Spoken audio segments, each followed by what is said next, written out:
Hey, what is going on everybody? I'm Riz and today I'm going to show you the best video camera for vlogging if you're just starting out on YouTube or any other platform that you like. So I started on this camera and I think this is probably the best camera you can get under 100 bucks for vlogging or just making films in general. So let's dive right into it. By the way, before we dive right into it, be sure to subscribe if you're not subscribed to the channel. This channel is all about making you an awesome content creator without having to pay a lot of bucks for an awesome gear.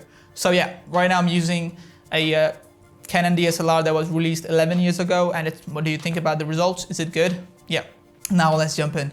Okay, so for the camera, we're using the Canon 600D or Canon Rebel T3i. It's pretty awesome.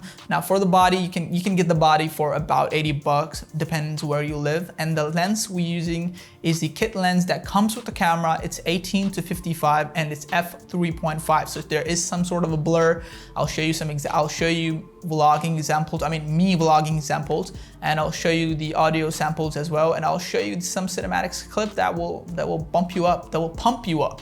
So yeah, for the lens we're using the 18 to 55. It's a kit lens that comes with the camera. So if you're buying the lens and the body, they should cost about 100 bucks. And for the microphone, and also by the way, I almost forgot, this camera also has a flippy screen that would help you vlog on and just in general making you an awesome filmmaker. Yeah.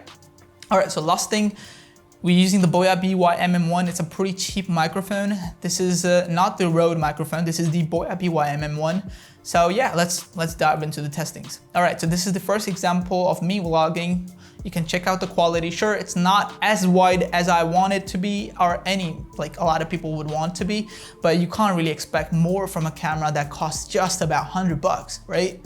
Yeah, that's true. So yeah, just what do you think? Let me know in the comment section below. What do you think about the quality? Can you vlog on it? I mean, sure, I started on it. It's pretty good. You can just upgrade over time. So you gotta start somewhere, right? By the way, I'm not using the standard profile. This is my custom made profile that I made for filmmaking and vlogging in general. So yeah, yours might be different if you're getting this camera on eBay or something.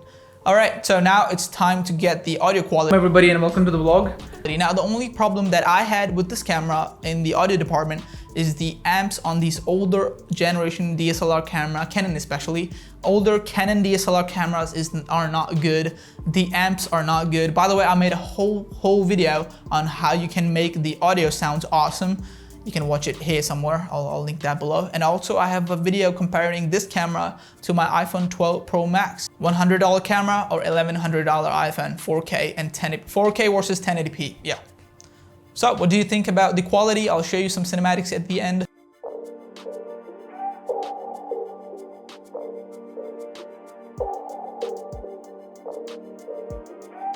But this is it for me. Let me know what do you think about this camera, and if you're using one, let me know what do you think about it. Yeah, I think it's pretty awesome. I started on it and I'm still using it. By the way, I'm using the 50mm right now. That's why there is some sort of a blurry background going on in the background. It's a nifty 50mm 1.8, I believe, and it's Canon's probably the low-end glass that you can buy on Amazon or any website. It's pretty awesome. I use it for sit and talk. I use it for this type of situation. So if you're getting this camera, I would definitely recommend you getting the 50mm for your camera. If you want to do YouTube and you want to have some sort of quality in your videos. Yeah, this is it for me. I'm Riz. Be sure to subscribe. And if you have any questions, let me know in the comment section below. I will definitely get back to you. All right, I'll see you in the next one.